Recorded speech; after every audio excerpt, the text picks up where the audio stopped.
الحمد لله رب العالمين، والصلاة والسلام على سيد الأنبياء وخاتم النبيين،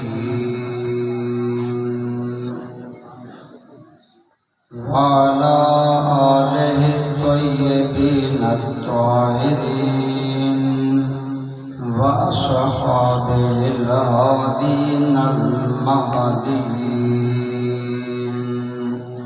وعلى سائر أتباعه إلى يوم الدين. أما بعد، فأعوذ بالله من الشيطان الرجيم. بسم الله الرحمن الرحيم. وإنك لعلى خلق عظيم. قال النبي صلى الله تعالى عليه وآله وسلم: إن لكل دين خلقا وخلق الإسلام الحياء، أو كما قال النبي صلى الله تعالى عليه وسلم.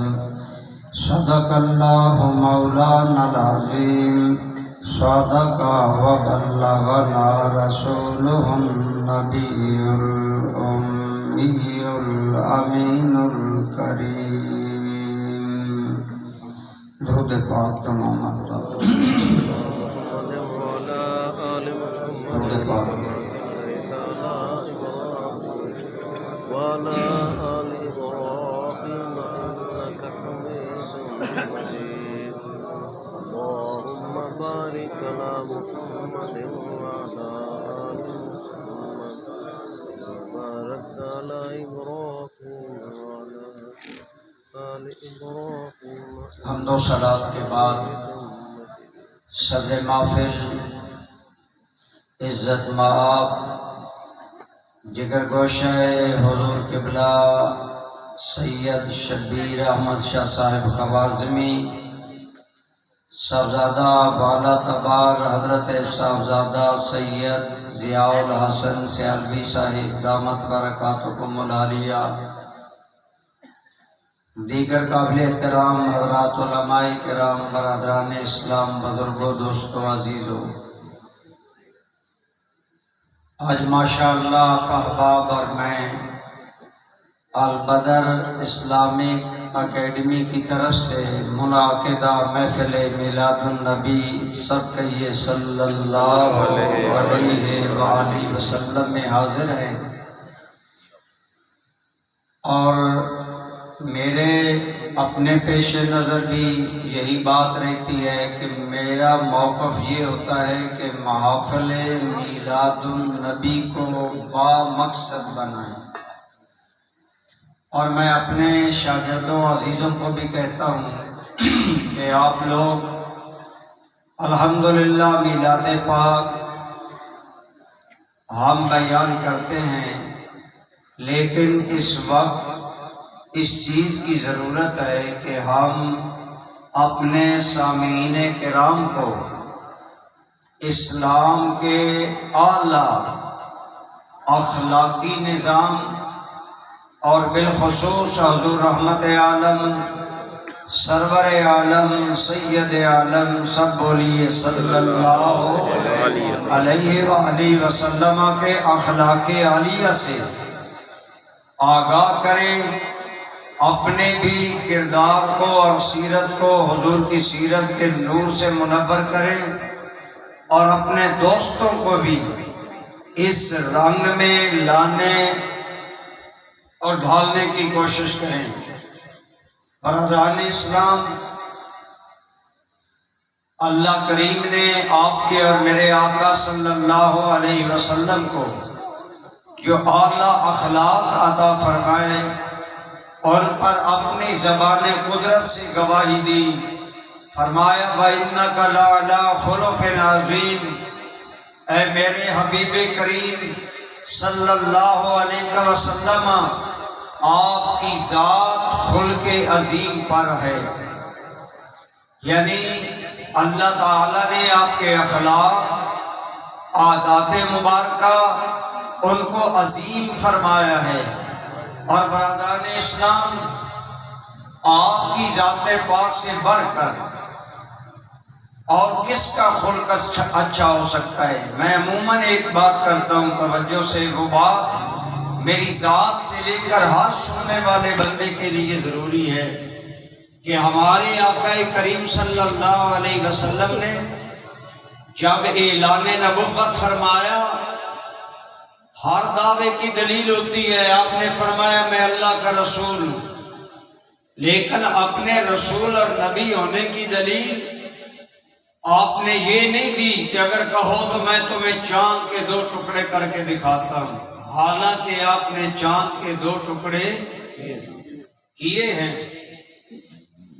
آپ نے یہ نہیں فرمایا کہ میں درختوں کو اپنی بارگاہ میں بلاتا ہوں، اگر کہو تو میں پتھروں سے کلمہ پڑھواتا ہوں، حالانکہ یہ سارے معجزات آپ سے صادر ہوئے۔ لیکن قابل توجہ بات اور یہ بات میرے مرشد کریم حضور ضیاء الامت رحمۃ اللہ تعالی علیہ بڑی اہمیت کے ساتھ ہمارے سامنے کرتے تھے۔ آپ فرمایا کرتے تھے کہ بیٹو، ہمارے آقا رحمت صلی اللہ علیہ وسلم نے اپنی نبوت و رسالت کی دلیل معجزات کو نہیں بنایا، کرامات کو نہیں بنایا، اعجازات کو نہیں بنایا، حالانکہ اللہ نے یہ سب چیزیں آپ کو بخشی۔ آپ کے اور میرے کریم آقا نے اپنی نبوت و رسالت کی جو پہلی دلیل چیز بنائی وہ اپنا کردار پیش کیا، اخلاق، کردار تھا۔ آپ نے اہل مکہ سے پوچھا، اے مکہ والو، میں تمہارے اندر ایک عمر رہا، آج تک تمہارے اندر رہا۔ آپ جانتے ہیں بعثت کے وقت سرکار کی عمر مبارک 40 سال تھی۔ فرمایا میں پیدا تمہارے اندر ہوا، پروان تمہارے اندر چڑھا، جوان تمہارے اندر ہوا، غیر شادی شدہ تمہارے اندر رہا، شادیاں کی۔ یہ تفسیر ہے آپ کے قول کی کہ ہر حال میں تم نے مجھے دیکھا۔ تو آپ نے سوال کیا سامعین سے، بتاؤ کیفا وجدتمونی، تم نے مجھ محمد کو کیسا پایا؟ تو ان لوگوں نے کیا جواب دیا؟ انہوں نے کہا ما جربنا کا الا بالصدق والامانہ، اے محمد صلی اللہ علیہ وسلم، ہم نے آپ کو صادق و امین پایا۔ صادق اور امین ہونا آپ کا حسن اخلاق ہے، آپ کی عادات مبارکہ ہے۔ برادران اسلام، میرے مرشد کریم فرمایا کرتے تھے کہ یاد رکھو، بات سے بڑھ کر، قول سے بڑھ کر انسان کا کردار اور سیرت اثر رکھتا ہے۔ اس لیے ہمیں ماہ ربیع الاول کی پرنور محفلیں ہیں، ان میں ضرور حضور نبی رحمت صلی اللہ علیہ وسلم کے اخلاق عالیہ پر گفتگو کرنی چاہیے، خود بھی ان اخلاق کو اپنانا چاہیے۔ اور سب سے بڑا جو اس وقت چیلنج ہے وہ یہ ہے کہ ہم اپنی نسلوں کو کیا منتقل کر رہے ہیں۔ تو برادران اسلام، دوستوں نے مجھے بطور موضوع کہا کہ آپ حضور آقا رحمت بولیے صلی اللہ علیہ وآلہ وسلم، آپ کا حیا، اس پر گفتگو کریں۔ برادران اسلام، ہمارے دین اسلام کے اندر اسلام حیا کی بہت بڑی اہمیت ہے۔ حیا وہ اعلیٰ وصف ہے جس سے ہمارا رب ذوالجلال بھی متصف ہے، ہمارا خدا بھی باحیا، ہمارے محمد مصطفیٰ بھی باحیا۔ یاد رکھیں، جو صفت اللہ کی صفت ہے وہ بہت بڑی صفت ہے۔ اللہ کریم نے قرآن کریم میں بھی اپنی صفت حیا کا ذکر کیا، حدیث مبارکہ میں بھی آیا۔ آپ کے اور میرے آقا کی ایک حدیث آپ سن لیں، آپ صلی اللہ علیہ وسلم فرماتے ہیں اے لوگو ان اللہ حیی کریم یستحیی ان یرد ید عبدہ صفرا او کما قال علیہ السلام۔ میرے آپ کے آقا صلی اللہ علیہ وسلم نے فرمایا اے لوگو ہمارا رب بڑا حیا والا، ہمارا رب بڑا حیا والا ہے۔ آگے حیا کی بہت سی جہتیں ہیں۔ حیا کی ایک جہت یہ ہے کہ آپ سے کوئی بندہ سوال کرے تو آپ اسے خالی لوٹانا حیا کے خلاف سمجھیں۔ گویا حیا جود و سخا کا بھی تقاضا کرتا ہے، عطا کا بھی تقاضا کرتا ہے۔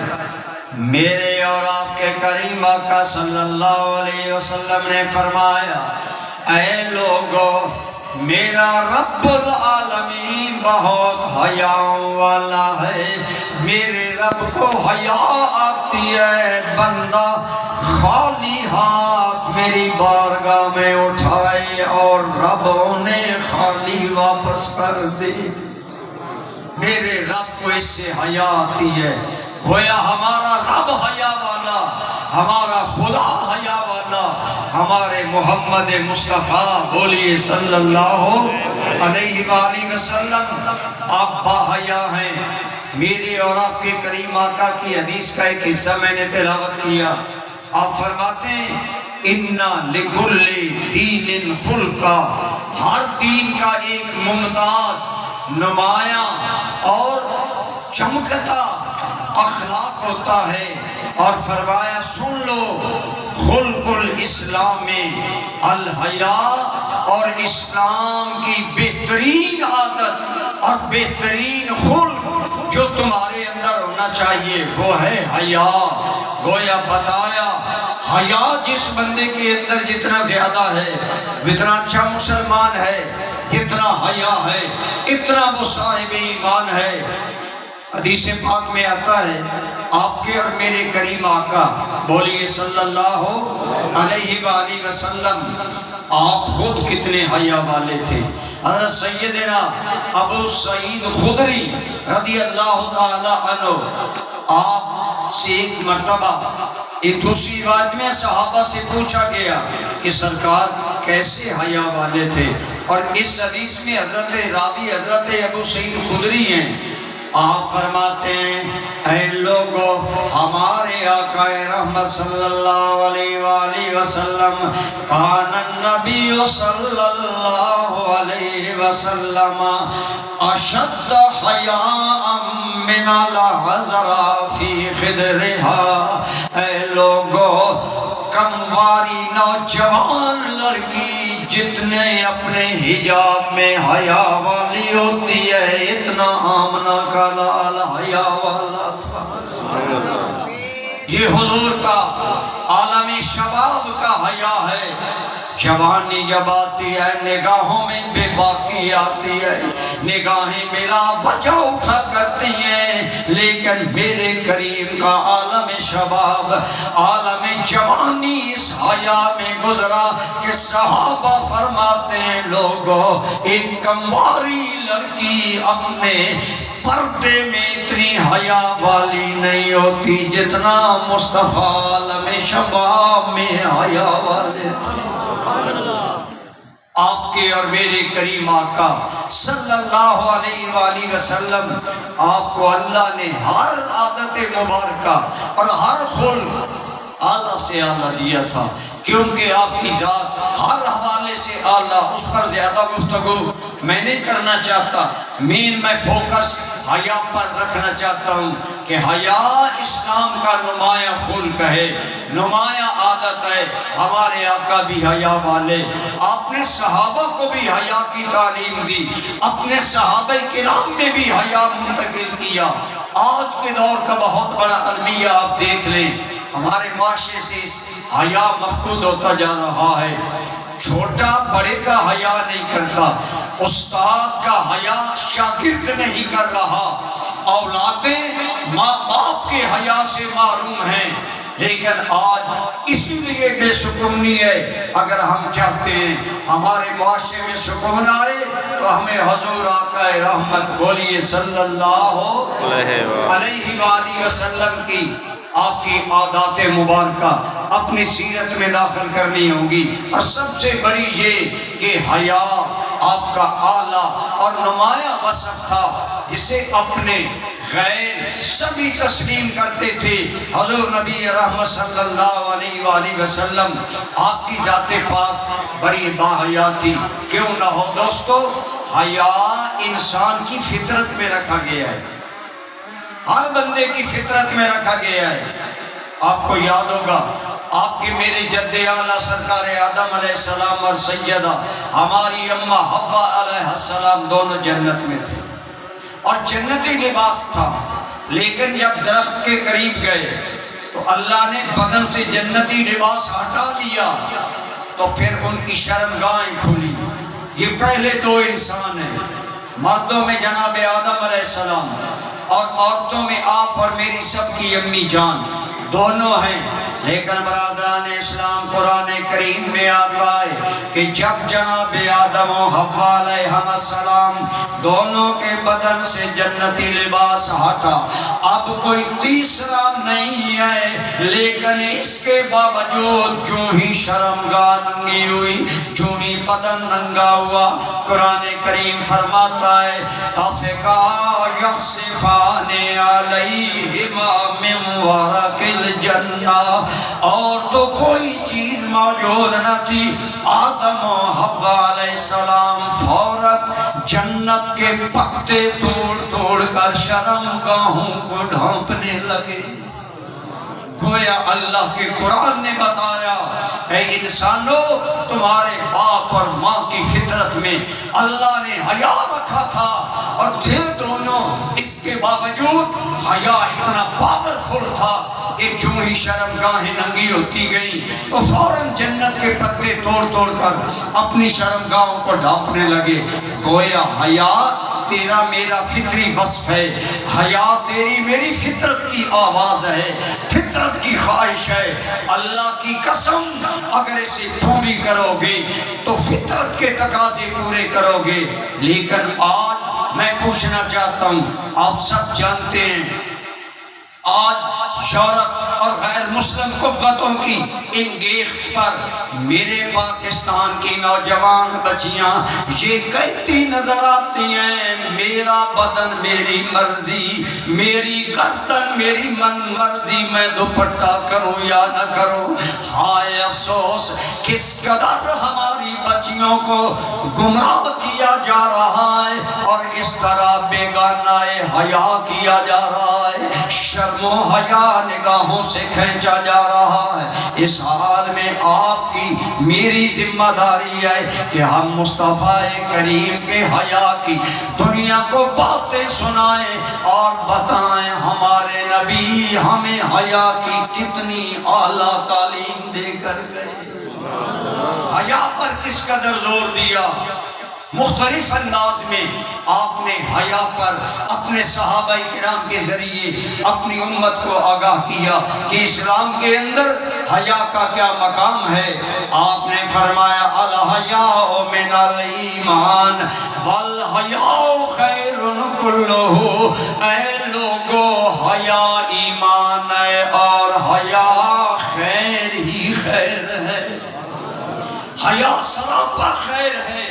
حیا کا ظاہر بھی خیر، باطن بھی خیر، ابتدا بھی خیر، انجام بھی خیر۔ اگر حیا اپناؤ گے کبھی شرمندہ نہیں ہوگے۔ ایک روایت میں آتا ہے ایک صحابی بڑے شرمیلے تھے اور آپ جانتے ہیں بے باک، زبان دراز اور چالاک بندے، باحیا بندے کی حیا سے فائدہ اٹھاتے ہیں۔ میں ساری بات تفصیل سے نہیں کہتا، صرف اتنا کرتا ہوں کہ اس صحابی کے شرمیلا ہونے کی وجہ سے بعض بے باک اور چالاک بندے اس آدمی کو نقصان پہنچاتے اور فائدہ اٹھاتے۔ اس کے بھائیوں نے رسول اللہ کے سامنے، بلکہ وہ بھائی کو حضور کے سامنے جھڑکنے لگے کہ تم اتنے شرمیلے ہو، اپنی بات کرتے ہوئے بھی تم جھجکتے ہو، اور یہ لوگ فائدہ اٹھا کر تمہیں نقصان دیتے ہیں۔ تو حضور کا رد عمل کیا تھا سنیے۔ آپ نے جب سنا اس شرمیلے بھائی کو بھائی کوس رہے ہیں، تیرے شرم نے، تیری حیا نے، تیری اس شرافت نے ہمیں برباد کر دیا، تو سنے میرے کریم کا کیا ارشاد تھا۔ آپ نے فرمایا اسے کچھ نہ کہو، الحیاء من الایمان، اسے کچھ نہ کہو، حیا ایمان کا حصہ ہے۔ گویا میرے کریم صلی اللہ علیہ وآلہ وسلم نے ہر حال میں حیا کو پسند فرمایا، با حیا بندوں کو پسند فرمایا، اور اپنے صحابہ کو با حیا بنایا۔ برادران اسلام، آج ہمارے معاشرے میں بڑے کا احترام نہیں ہے۔ آئیے، یہ سیاستہ کی حدیث ہے، سرکار کی بارگاہ ہے، آپ صلی اللہ علیہ وسلم نے صحابہ پر ایک سوال کیا۔ علم دینے کا ایک ذریعہ یہ بھی ہوتا ہے کہ سوال کرو، اگر نہیں آیا تو جواب دو، بات زیادہ دل میں بیٹھے گی۔ یہ بھی میرے آقا کریم کی تعلیم کے طریقوں میں سے ایک طریقہ ہے کہ کبھی حضور سوال کر کے صحابہ کو ایک بات سمجھاتے ہیں۔ جیسے آپ لوگ حضرت صاحب چاہتے ہیں آپ نعرہ لگائیں، لیکن مجھے کوئی اس سے غرض نہیں آپ نعرہ لگائیں نہ لگائیں، آپ بات سمجھیں۔ عرض میں یہ کر رہا ہوں، آپ نے سوال کیا، اچھا صحابہ کرام بتاؤ، ایک درخت ایسا ہے جو ہمیشہ سرسبز و شاداب ہے، درخت پر خزاں نہیں آتی، بتاؤ کون سا درخت ہے؟ صحابہ کرام خاموش ہو گئے، اور آپ نے فرمایا اس درخت کی مثال مومن کی طرح ہے، جیسے وہ درخت ہمیشہ سدا بہار رہتا ہے، صاحب گل و گلزار رہتا ہے، سرسبز و شاداب رہتا ہے۔ گویا بتایا ایسا ہی بندہ مومن سدا بہار ہوتا ہے۔ گویا مومن بھی ہمیشہ صاحب کردار ہوتا ہے، صاحب اخلاق ہوتا ہے۔ اخلاق بندے کہتے ہیں جی میں تو اخلاق والا، وہ بد اخلاق ہے۔ میں نے کہا واللہ تیرے با اخلاق ہونے کا امتحان ہی اسی وقت ہے جب بد اخلاقوں سے واسطہ کرے۔ اخلاق والے کا جواب اخلاق سے دینا، حیا والے کا جواب حیا سے دینا، یہ کوئی اتنا بڑا کمال نہیں۔ کمال یہ ہے کہ جس کا اخلاق و کردار کمزور ہے اس سے آپ کا پالا پڑے، اور پھر بھی آپ کردار کا، اخلاق کا، حیا کا دامن نہ چھوڑے۔ میرے آقا رحمت صلی اللہ علیہ وسلم نے سوال کیا، بتاؤ مومن کی مثال ایک ایسے درخت کی ہے جو ہمیشہ سرسبز و شاداب رہتا ہے، وہ درخت کون سا ہے؟ اب محفل میں بڑے بڑے صحابہ موجود ہیں، حضرت عمر موجود ہیں اور صحابہ موجود ہیں، صحابہ کا جو بھی بات تھی کوئی نہیں بولنا، تو سرکار صلی اللہ علیہ وسلم نے بتایا وہ درخت کھجور ہے۔ بولا کیا ہے؟ وہ کھجور کا درخت ہے جو ہمیشہ ایک حالت پر رہتا ہے اور سرسبز رہتا ہے۔ جب محفل ختم ہوئی نا، حضرت عبداللہ ابن عمر، حضرت عمر کے بیٹے، آپ بھی ابا جان کے ساتھ محفل سے جب نکلے تو عرض کیا ابا جان مجھے جواب معلوم تھا، لیکن بڑے صحابہ کی موجودگی میں نے بولنا مناسب نہ سمجھا۔ میرے دل میں خیال آیا اتنے اکابر صحابہ موجود ہیں، میں اس لیے نہیں بول سکا۔ گویا پتہ چلا صحابہ کی گھٹی میں بزرگوں کا احترام تھا، گھٹی میں بڑوں کا احترام تھا کہ بڑے صحابہ موجود ہیں۔ آتا بھی ہے جواب، بولے نہیں، کیوں؟ بزرگوں کا احترام، بزرگوں کا تقدس۔ آج حال یہ ہے، نام نہاد انجینئر، نام نہاد ڈاکٹر، نام نہاد پلمبر اور علامے انٹرنیٹ پر نوجوان نسل کو بے باک کر رہے ہیں۔ باپوں کے خلاف زبانیں کھولو، علماء کے خلاف زبانیں کھولو، واللہ جس قوم کا شعار حیا ہوتا ہے خدا بھی ان پر رحم کرتا ہے، اور جو قومیں بے حیا ہوتی ہیں خدا انہیں برباد کر دیا کرتا ہے۔ حضرت عبداللہ ابن عمر رضی اللہ تعالیٰ، پوری میں حدیث کر دوں، انہوں نے اس کیا ابا جان مجھے جواب تو آتا تھا لیکن محفل کے آداب اور بزرگوں کے احترام کی وجہ سے میں نہیں بولنا۔ یہاں سے ایک بات یہ بتانا چاہتا تھا کہ صحابہ میں کس قدر بزرگوں کا احترام تھا اور حیا تھا کہ بڑے موجود ہیں، میں کیسے بولوں۔ لیکن حضرت عمر نے خواہش کی، فرمایا جب سرکار نے سوال کیا تھا عبداللہ بن عمر تم جواب دیتے تو مجھے بہت بڑی خوشی ہوئی۔ یہ ایک اور خواہش تھا کہ اگر جواب دیتے حضور نبی رحمت صلی اللہ علیہ وسلم خوش ہوتے، اور بولو جس پر مصطفیٰ خوش ہو، بولو اس پر اللہ خوش۔ یہ ماحول نہیں ہے ناروان، لیکن سمجھ والا ماحول ہے۔ حیا وہ وصف ہے میرے کریم آقا صلی اللہ علیہ وسلم کو اللہ تعالیٰ نے جہاں تمام اخلاق عالیہ عطا فرمائے، وہاں حضور آقا رحمت صلی اللہ علیہ وسلم بہت باحیا تھے۔ وہ مکہ والے جنہوں نے ساری زندگی ستایا، کون سا جبر و ستم ہے جو مصطفیٰ سے نہ فرمایا، آبا و اجداد کے شہر مکہ سے بے دخل کر دیا، حضور مدینہ منورہ گئے، پھر بھی پیچھا نہیں چھوڑا، جنگ مسلط کی، لیکن اللہ کی پکڑ آئی۔ جب تک سرکار صلی اللہ علیہ وسلم مکہ میں رہے اللہ کی گرفت نہیں آئی، لیکن جب حضور مدینہ چلے گئے اللہ نے مکہ والوں کو قحط میں مبتلا کر دیا۔ اب جب قحط نے کمر توڑی، بھوکوں مرنے لگے، مکہ والوں کا وفد اسی ایک آدمی کی سرداری میں قیادت میں مدینہ آیا، اور آ کر آئے کیوں کہ مکہ بھی قحط سالی ہے۔ حضور نبی رحمت صلی اللہ علیہ وسلم کی ایک غلام تھے سمامہ بن آسال رضی اللہ تعالی عنہ، جو یمن کے بڑے جاگیرداروں میں سے تھے۔ یہ بھی بڑا ایک عجیب واقعہ انشاءاللہ پھر کبھی بتائیں گے۔ اس کو پہلے مکہ والوں نے حضور کے خلاف کیا، لیکن وہ سرکار کی تلوار سے گھائل ہو گئے، کلمہ پڑھ لیا اور قسم اٹھائی کہ مکہ والوں نے مجھے اسلام سے معروم رکھا، حضور کی ذات سے معروم رکھا، اب میں نے غلہ نہیں دوں گا۔ اب مکہ والوں نے غلہ مانگا، سمامہ بن آسال نے دو ٹک جواب دیا، تمہیں غلہ نہیں مل سکے گا۔ اب مکہ والے آئے مدینہ منورہ میں تیرے میرے کریم کی بارگاہ میں، اور آ کر پتہ کیا کہتے ہیں؟ اب ہیں وہی جنہوں نے حضور کو مکہ سے نکالا، سارے ستم کیے، آج سوالی بن کر آئے گندم لینے کے لیے، لیکن پیٹرن یہ بدلا، کہنے لگے اے محمد تیرے باپ کے شہر والے بھوکوں مر رہے ہیں، اور ہم جانتے ہیں تو کریم ابن کریم ہے، تو مکہ والوں کے ظلم کا جواب جبر سے نہیں دے گا۔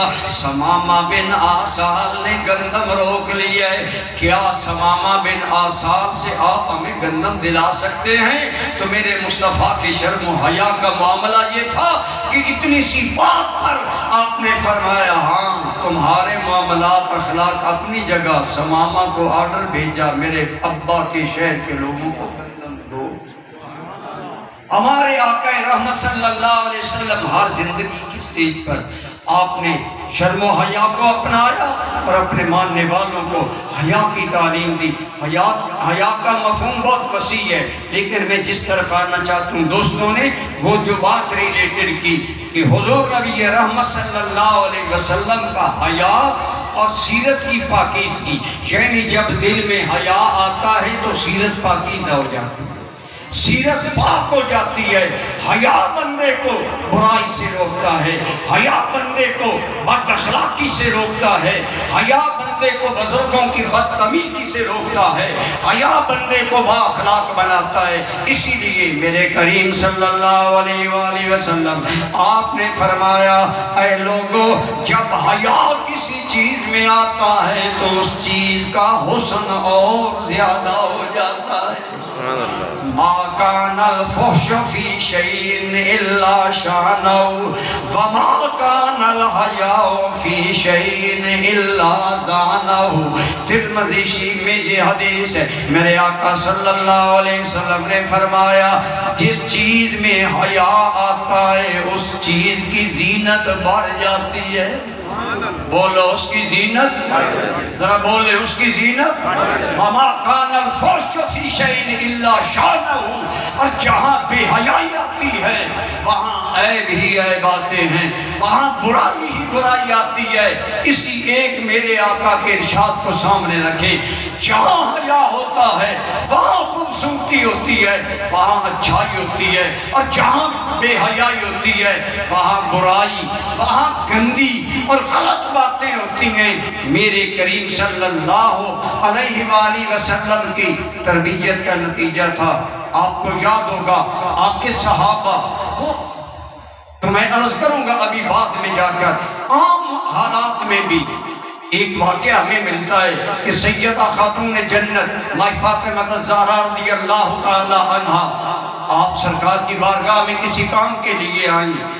دیکھا بندے بیٹھے ہیں، سیدہ نے بات نہیں کی، واپس چلی گئی. سرکار نے دیکھ لیا، آپ فارغ ہو کر سیدہ کے گھر تشریف لے گئے. فرمایا فاطمہ گئی تھی، کوئی بات نہیں کی. یاد ابھی سیدہ نہیں بولی. حضور نے پوچھا کیوں گئی تھی؟ آگے حضرت علی بولے یا رسول اللہ، فاطمہ آپ سے بات کرتے ہوئے حیا کرتی ہے، اجازت ہو فاطمہ کی بات علی کرے گا. ابا جان سے بات کرتے ہوئے خاتون جنت نے حیا کے وصف کا دامن نہیں چھوڑا. آج وہ لوگ اپنے ضمیر سے پوچھیں جو کہتے ہیں کہ فاطمہ الزہرا ایک باغ فتح کے لیے عدالتوں میں گئیں، انہیں حیا کرنا چاہیے. کل بےمان ہو کر نہ مرو. جو سیدہ اتنی با حیا ہے، ابا محمد مصطفیٰ کے سامنے بھی زبان کھولنے سے جھجک رہی ہیں. ان سیدہ کے بارے میں یہ باتیں، اور آج انٹرنیٹ پر یہ عجیب موضوعات چل رہے ہیں. حضرت علی نے عرض کیا تو سیدہ کی بات ہے بھی جائز. بات کیا تھی؟ یا رسول اللہ گھر کا کام کاج زیادہ ہوتا ہے. فاطمہ کے ہاتھوں پر چکی پیس پیس کر گٹھے پڑ گئے، آپ کے شانوں پر مشکیزے کی رسیوں کے نشان بن گئے. آقا آپ کے پاس لونڈیاں آئی ہیں، ایک لونڈی فاطمہ کو مل جائے جائز مطالبہ ہے، لیکن سیدہ کو باپ کی حیا نے روکا. یہ بات منہ سے نہیں کی، بات کی ترجمانی مولا مرتضیٰ خود کر رہے ہیں. یہ ہے اہل بیت کے حیا کے وہ اعلیٰ اخلاق و کردار کے نمونے جو ہمارے سامنے جو سنی اہل بیت کا حیا بیان کرتے ہیں. تو اسی طرح گویا میرے قریب نے آپ کی تعلیمات نے صحابہ کے اندر بڑوں کا ادب، ماں باپ کا ادب، اور پھر اسی طرح اگر چلتے جائیں تو سیرت کو متاثر کرنے میں حیا کا کتنا دخل ہوتا ہے. جب بندے کے اندر حیا پیدا ہوتا ہے آٹومیٹیکلی بندے کی سیرت پاکیزہ ہو جاتی ہے. بندے کی سیرت میں وہ نکھار آتا ہے کہ دنیا حیران رہ جاتی ہے. میں تیسری تقریر کر رہا ہوں، اس لیے میں تقریر جلدی میں کر رہا ہوں اور مختصر کرنی ہے. آپ توجہ فرمائیں کہ حیا کس قدر انسان کو با کردار اور اعلیٰ سیرت والا بنا دیتا ہے. آپ نے سنا حاتم طائی کی بیٹی قیدی بن کر رسول اللہ کی بارگاہ میں آئی. عورتوں کو آج عزتیں دینے کے دعوے یورپ کرتا ہے کہ ہم نے عورت کو عزت دی. میں کہتا ہوں عورت کو جینے کا حق دنیا میں دلایا تو آمنہ کے لال نے دیا. عورت کو بحیثیت بیٹی عزت دی تو حضور نے، بحیثیت بہن عزت دی تو حضور نے، بحیثیت بیوی وقار دیا تو حضور نے. اگر ماں باپ کی خدمت کو جنت قرار دیا تو آمنہ کے حضور نے انسانیت کو نوازا، عورت کو نوازا. لیکن حاتم طائی اسلام سے قبل دنیا سے چلے گئے. ان کے اندر ثقافت تھی لیکن اسلام کا دور نہیں پایا. حاتم طائی نے گویا اس کے لوگ کافر تھے. کافر کی بیٹی حضور کی بارگاہ میں آئی، اس کے سر پر دوپٹہ نہیں ہے. سرکار کریم دیکھتے گئے، پہلے اس کے سر پر چادر بتایا کہ میری بارگاہ میں عورت کی صنف نازک کی یہ قسم ہے. اور پھر اس سے پوچھا تیرا باپ حاتم طائی سخی تھا؟ ہم تیری بات مانیں گے، اگر بتاؤ کہو تو ہم تمہیں تیرے والد کے شہر پہنچا دیں. عرض کی یا رسول اللہ پہنچا دیں. آپ نے فرمایا اس کا باپ سخی تھا. اس کے ساتھ رحم کرو، اسے گھر پہنچاؤ۔ گویا حضور اخلاق کی قدر کرتے تھے، خواہ کافروں میں پایا۔ اچھے اخلاق کو قدر کی نگاہ سے دیکھنا، یہ بھی حضور کی تعلیمات میں۔ آج افسوس یہ ہے ہم کلمہ پڑھ کر اتنے تنگ دل ہیں، غیر تو غیر رہے، غیر مسلم تو غیر رہے، آج سنی کو گوارا نہیں کر رہا۔ جو زبان درازیاں، جو فتوے آ جا رہے ہیں، یہ سب بے حیائی کے مظاہر ہیں۔ حیا ہوتا تو یہ فتویٰ بازی کا ماحول گرم نہ ہوتا۔ اگر حیا ہوتی تو بات بات پر سنیوں کو کافر منافق کہنے والے ہمارے انداز نہ ہوتے۔ آج حیا سے ہم ہر سطح پر معلوم ہیں۔ اللہ ہمیں حیا عطا فرمائے۔ جن دنوں میں ہمارے علماء کا نوک جھوک چل رہا تھا، میرے ایک عزیز کہنے لگا آپ بھی کوئی بیان لاگے۔ میں نے کہا بیٹا، اقبال نے کہا تھا زمانے کی آنکھ میں حیا باقی نہیں ہے، خدا کرے تیری جوانی رہے بیدار۔ آج تو حیا دنیا سے اٹھ گیا کر، اور تو اور لوگ ہیں، مذہبی لوگوں کا کیا حال ہے، وائے افسوس۔ لیکن میں عرض کروں، میرے کریم صلی اللہ علیہ وسلم نے صحابہ کو بھیجا حاتم طائی کی بیٹی کو گھر۔ جب وہ گھر پہنچی حیرانگی سے سارے، یہ محمد کی قیدی بن کر آئی ہے صلی اللہ، یہ تو ان کے الفاظ ہیں نا۔ لوگ جمع ہوئے، کہنے لگے بتاؤ کیفا وجدت محمدم و صحبہ، تم نے محمد اور ان کے ساتھیوں کو کیسے پایا؟ تو حاتم طائی کی بیٹی بولے، اس نے کہا اے لوگو اگر میری بات سنتے ہو، میں تمہیں نصیحت کرتی ہوں کہ دیر نہ کرو، ان کا دین قبول کر لو، عزت پا جاؤ گے۔ انہوں نے کہا ہم حاتم طائی کی بیٹی گویا حضور کے جادو سے متاثر ہو گئی۔ اس نے کہا میں جادو سے متاثر نہیں ہوئی، میں تمہیں بتانا چاہتی ہوں مجھے رسول اللہ کے 2 صحابی غلام یہاں چھوڑنے آئے، لیکن واللہ سارے راستے میں نے ان کی آنکھوں پر جو حیا کا پہرا دیکھا ہے، وہ حیا دیکھ کر میرا دل کہتا ہے یہ نبی بھی سچا ہے، اس کا دین بھی سچا۔ صحابہ کرام کا حیا، وہ نگاہوں کا جھکنا، وہ نگاہوں پر حیا کا پہرا ہونا۔ آج اگر میرا نوجوان بچہ، ہمارا نوجوان بیٹا انٹرنیٹ پر بے حیا فوٹو کنورٹ کرے، انہیں رات بھر نظارے دیکھے، تیرا مقام یہ نہیں، تیرا مقام تو حیا والا ہے۔ تیرے نبی محترم نے تو تیری آنکھوں پر حیا کا پردہ لگایا، کیا قرآن میں موجود نہیں ہے؟ ایمان والوں جب گلیوں سے گزرو تو نگاہیں جھکا کر، یہ حیا کا ایک مظاہرہ ہے، قرآن کا حکم ہے۔ میں زیادہ تفصیلات میں نہیں جاؤں، عورتوں کو حکم ہے وہ نگاہ نہ اٹھائیں، لیکن آج کا ہمارا دور کہتا ہے وہ دور کون سا دیا ہے؟ عورت مرد کی پابندی ہو، کامن سوسائٹی نہ ہو، ہمارے کامن معاشرے نہ ہو۔ ترقی آج یہ ہے کہ وہ ادارہ بڑا ترقی والا ہے جو پردے ختم کر رہا ہے، گویا یورپ کی رہنمائی میں وہ ہماری بچیوں کو بے پردہ کرنا چاہتے ہیں، ہمارے نوجوان کی نگاہوں کو بہکانا چاہتے ہیں۔ میں کہا کرتا ہوں سکھائے ہیں محبت کے نئے انداز مغرب نے، حیا سر پیٹتی ہے عصمتیں فریاد کرتی ہیں۔ آج جسے تہذیب کہا جا رہا ہے وہ بے حیائی ہے، آج جسے تہذیب اور ترقی کہا جا رہا ہے وہ ہماری بچیوں کی بدنوں سے لباس چھیننا ہے۔ پاکستان جو لا الہ الا اللہ کے نام پر بنا، یہاں اعلان بچی کہہ رہی ہے میرا بدن میری مرضی، میری گردن میری مرضی، میں دوپٹہ اوڑھوں نہ اوڑھوں، میں پردہ کروں نہ کروں۔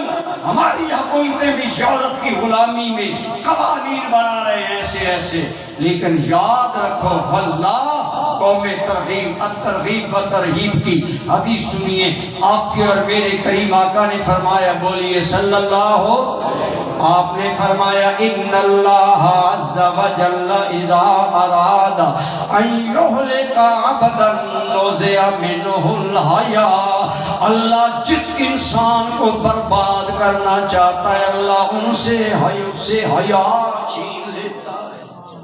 اللہ جس بندے کو برباد کرنا چاہے، ہلاک کرنا چاہے، اس کو بے حیا بنا دیتا ہے۔ نہ اسے ماں باپ کا حیا. وہ ماں باپ کو تو کر کے بولتا ہے، وہ ماں باپ کو اہمیت نہیں دیتا، وہ استاد کو اہمیت نہیں دیتا، وہ بزرگوں کو اہمیت نہیں دیتا. حیا کے سارے پیمانے ختم، نتیجتاً وہ بندہ برباد ہو جاتا ہے. اس کا متضاد مفہوم یہ ہے، اللہ جن سے حیا چھین لے وہ برباد ہوتے ہیں، اور اللہ جنہیں حیا کرتا ہے بولو وہ آباد ہوتے ہیں. صلیبی جنگیں مسلمانوں کے اور عیسائیوں کے درمیان میں آج بھی صلیبی جنگیں ہیں. آج فلسطین میں جو ہو رہا ہے، عیسائی اپنے بدلے لے رہے ہیں ہم سے، لیکن ہم نے چونکہ اللہ رسول کا دامن چھوڑ دیا، ہمیں سزائیں مل رہی ہیں، ہماری بچیوں کی چیخیں آسمان تک جا رہی ہیں، لیکن 57 اسلامی ملکوں میں غیرت نہیں کہ بول سکے. میں نے خود ایک دوست سے کہا، یار ضمیر مجبور کرتا ہے، فلسطینیوں کے لیے کچھ مدد بھیجنا چاہتے ہیں. تو مجھے جواب ملا کہ اعلانیہ مدد بھیجنا حکومت پاکستان میں جرم ہے. جہاں یہ حالات ہوں تو یہ صلیبی جنگیں جاری تھی، اور جب پہلے ہوئی ان صلیبی جنگوں میں مسلمانوں کے کمانڈر کا نام تھا حضرت سلطان صلاح الدین، اونچے بولے، سلطان صلاح الدین ایوبی. آج ایک بندہ مجھے اس کا نام بھی نہیں آتا جو پچھلے دنوں ایک میچ جیت کر آیا، اور ہماری قوم نے اپنا 14 اگست حکومت نے اس کی بلے بلے کر کے 14 اگست کا دن انہوں نے گزارا بیچاروں نے. اور کوئی تو قومی کارنامہ ہے نہیں، ایک بلے باز کو، ایک کھلاڑی کو یہ عزت دی. لیکن سنیں ان کے نام تو تمہیں یاد ہیں، صلاح الدین ایوبی کا نام کیوں بھول گیا؟ بہت تھوڑے لوگ بولے ہیں. صلیبی جنگوں میں حضرت سلطان صلاح الدین ایوبی جو ایک جانب بہت بڑا کمانڈر ہے، دن گھوڑے کی پشت پر گزرتا ہے، رات رسول اللہ پر درود و سلام پڑھتا ہے. بہت بڑا حضور کا عاشق. انشاءاللہ پھر کبھی اس پہلو پر بات کروں گا. سلطان صلاح الدین ایوبی جب اس کی فوجیں پے در پے فتوحات کر رہی ہیں، عیسائیوں نے پلان بنایا، کہنے لگے ایوبی کے لشکریوں کو کیسے مات کیا جاتا ہے. طے یہ ہوا کہ جو ہراول دستہ ہے نا، جو آگے آگے آتا ہے، ہراول دستے کو تم ایسی کسی چیز میں محو کر دو کہ وہ اپنی جنگی صلاحیتیں بھول جائے. جب وہ شکست کھائیں گے تو پیچھے لشکر شکست کھائے گا. اب پلان کیا عیسائیوں نے کہ حضرت صلاح الدین ایوبی کی فوج کا ہراول دستہ جب آیا تو حسینہ روزگار لڑکیاں، انتہائی جوانی میں پلنے والی لڑکیاں، حسن کے پیکر لڑکیوں کا میک اپ کیا، حسن و جمال کو نکھارا اور ہراول دستے کے راستے پر کھڑا کر دیا. لیکن برادران اسلام یہ سارا منظر ان کا ایک راہب دیکھ رہا تھا. جب اصلی سچے اس مسلمان عاشق کمانڈر، عاشق رسول کمانڈر کا ہراول دستہ عیسائیوں کے علاقے میں داخل ہوا، پہلی نظر پڑی کہ وہاں حسین لڑکیاں کھڑی ہیں. ہر فوجی کی نظر جھک گئی جب ایک دستہ نگاہیں جھکا کر سنا، آؤ سنو ادھر. میرے کریم صلی اللہ علیہ وسلم نے فرمایا، اللہ جس قوم کو برباد کرنا چاہے یا بندے کو برباد کرنا چاہے پہلے حیا ان سے جاتا ہے. جب سلطان صلاح الدین کا دستہ نگاہیں جھکائے حیا کا پیکر بن کر گزرے تو ان کا رائے بلندی سے بولا، او عیسائیو ان سے جنگ نہ کرو، جنگ کے بغیر انہیں ملک اپنے شہر کی چابیاں دے دو. میری انجیل کہتی ہے جو قوم با حیا ہوتی ہے رب انہیں ذلیل نہیں کرتا. ہماری انجیل کہتی ہے جو قوم با حیا ہوتی ہے رب انہیں ذلیل نہیں کرتا. صلاح الدین ایوبی کے ہر جوان کی نگاہوں میں حیا کا سرما ہے. تم لڑو تب بھی مقابلہ نہیں کر سکتے. انجیل کے ذریعے میں تمہیں کہتا ہوں ان سے صلح کرو یا شکست تسلیم کر لو. پتہ چلا حیا ایک قوت ہے جو ذلت سے بچاتی ہے. آج کیوں میری قوم ذلیل ہے؟ آج کیوں میری قوم بے وقت ہے؟ آج عالم اسلام میں پاکستانیوں کا گرین پاسپورٹ کیوں ذلت کا نشان ہے؟ اس لیے کہ ہم حیا بھول گئے، ہم رسول اللہ کی تعلیمات کو بھول گئے۔ وہ مؤسس تھے زمانے میں مسلمان ہو کر، ہم خال ہوئے تارک قرآن ہو کر، ہم نے حیا کا دامن چھوڑا، آج ہمیں عزت نہیں مل رہی۔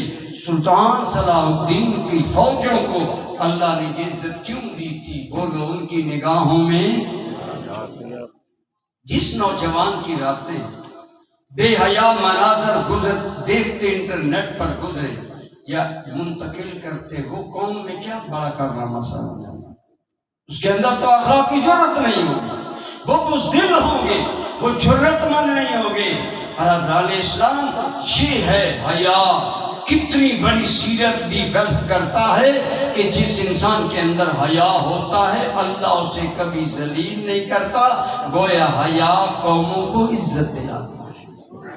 اور یقیناً کسی بھی معاشرے میں باحیا قوم کا احترام عام اور معاشرہ دیکھ، ایک محلے میں ایک بدماش لڑکا رہتا ہے جو ہر ایک کی بچی بیوی اور بیٹی کی ذات پر بے حیائی کی نگاہ ڈالتا ہے، اور ایک جوان شرم و حیا کا پیکر بن کر محلے میں رہتا ہے۔ آپ اپنے دل سے پوچھیں عزت کس کی ہوتی ہے؟ حیا عزت دیتا ہے، بے حیائی ذلت دیتی ہے۔ اسی طرح سیرت میں پاکیزگی حیا سے آتی ہے۔ حضور سے پہلے یہ ساری اخلاقی باتیں مانگ تھی۔ میں نے کئی مرتبہ آپ کو بتایا، میرے مرشد کریم عظیم سیرت نگار مفسر قرآن حضور سیدی جسٹس پیر محمد کرم شاہ الازہری رحمت اللہ تعالیٰ علیہ نے ضیاء النبی میں لکھا کہ ایک اللہ کے گھر کا مہمان طواف کرنے آیا، جوان بچی ساتھ لایا، یہ حضور کے دور کی بات ہے، بولیے صلی اللہ۔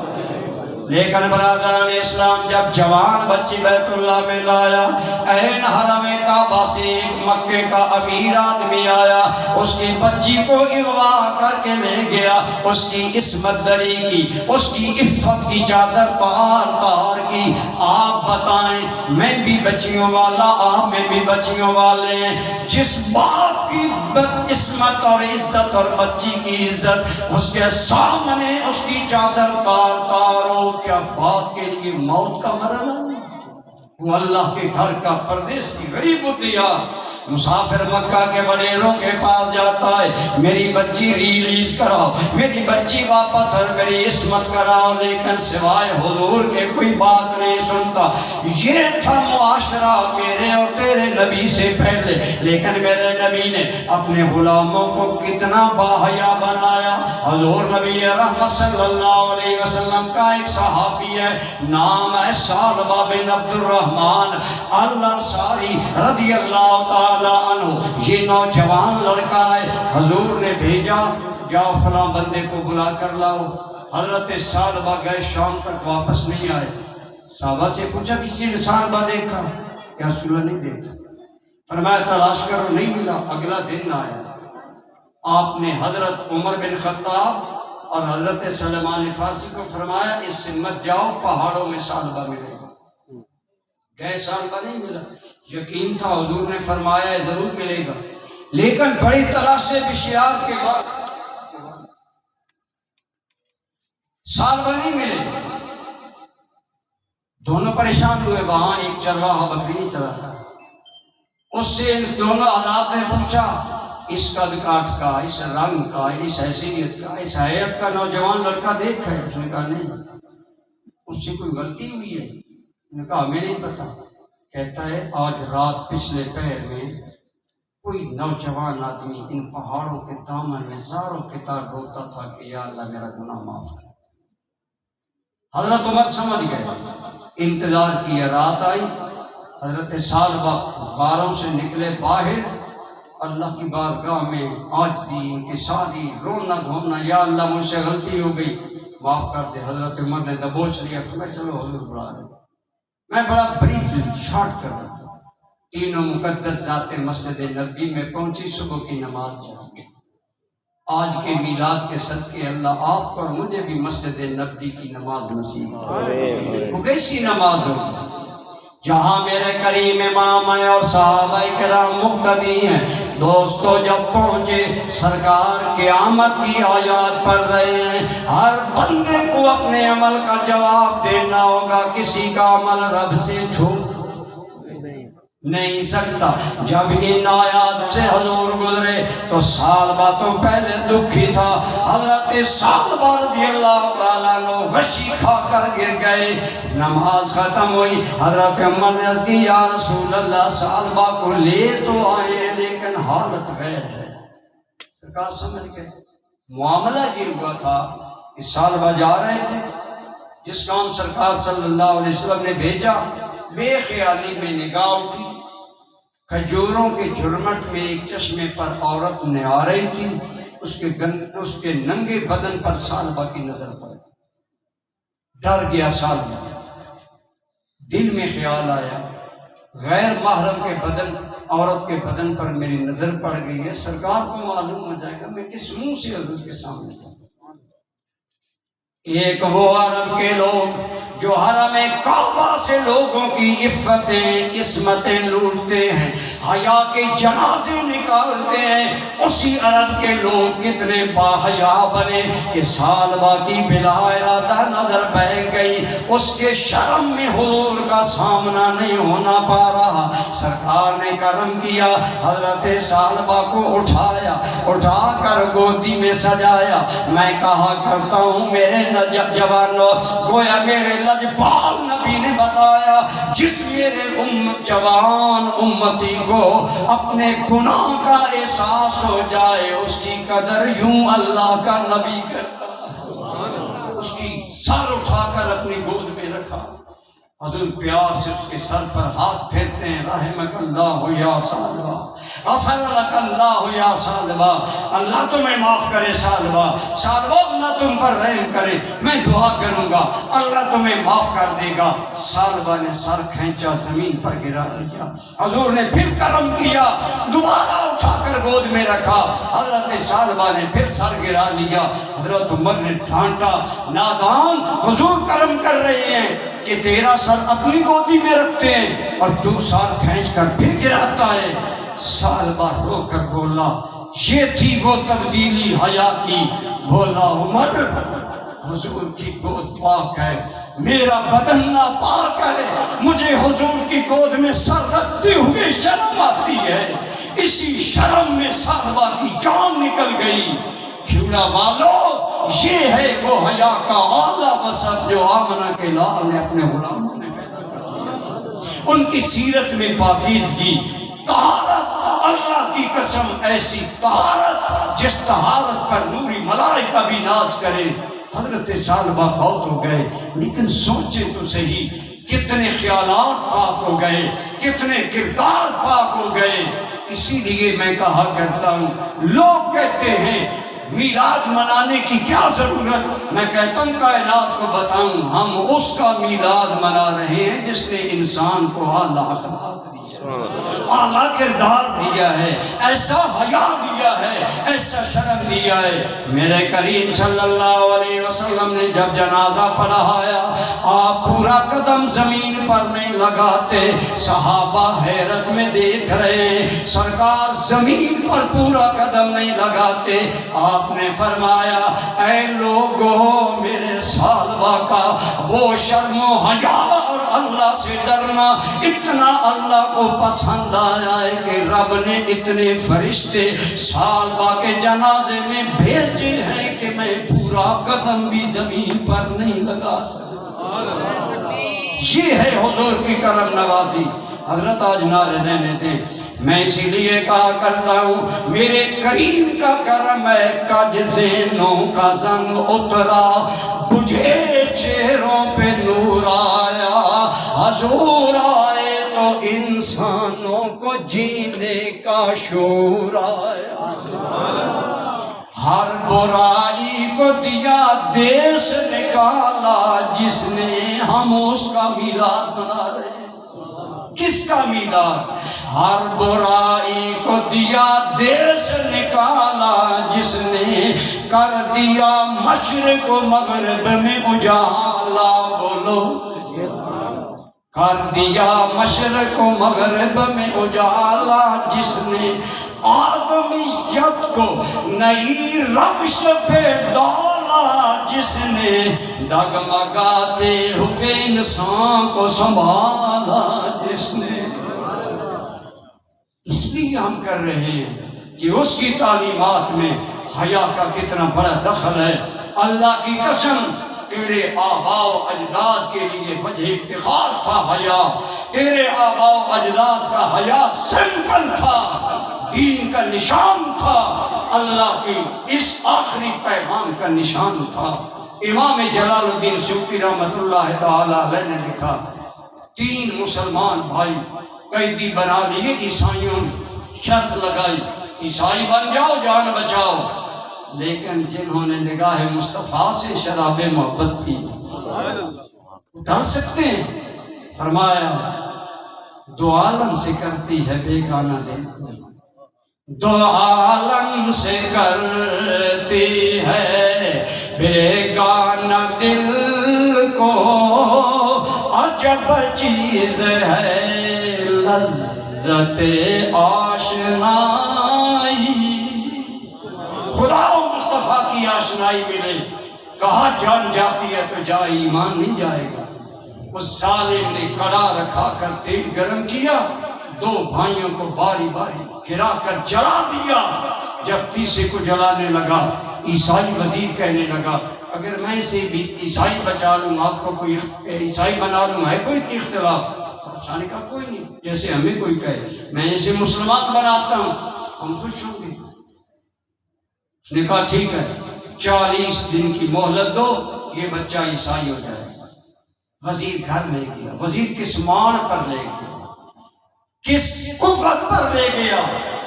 وزیر کی بچی حسینہ روزگار ہے، وزیر کی بچی حسن و جمال کا زمانے میں نمایاں پیکر ہے، جس کی ایک جھلک کے لیے جوانوں کی نگاہیں ترستی ہیں۔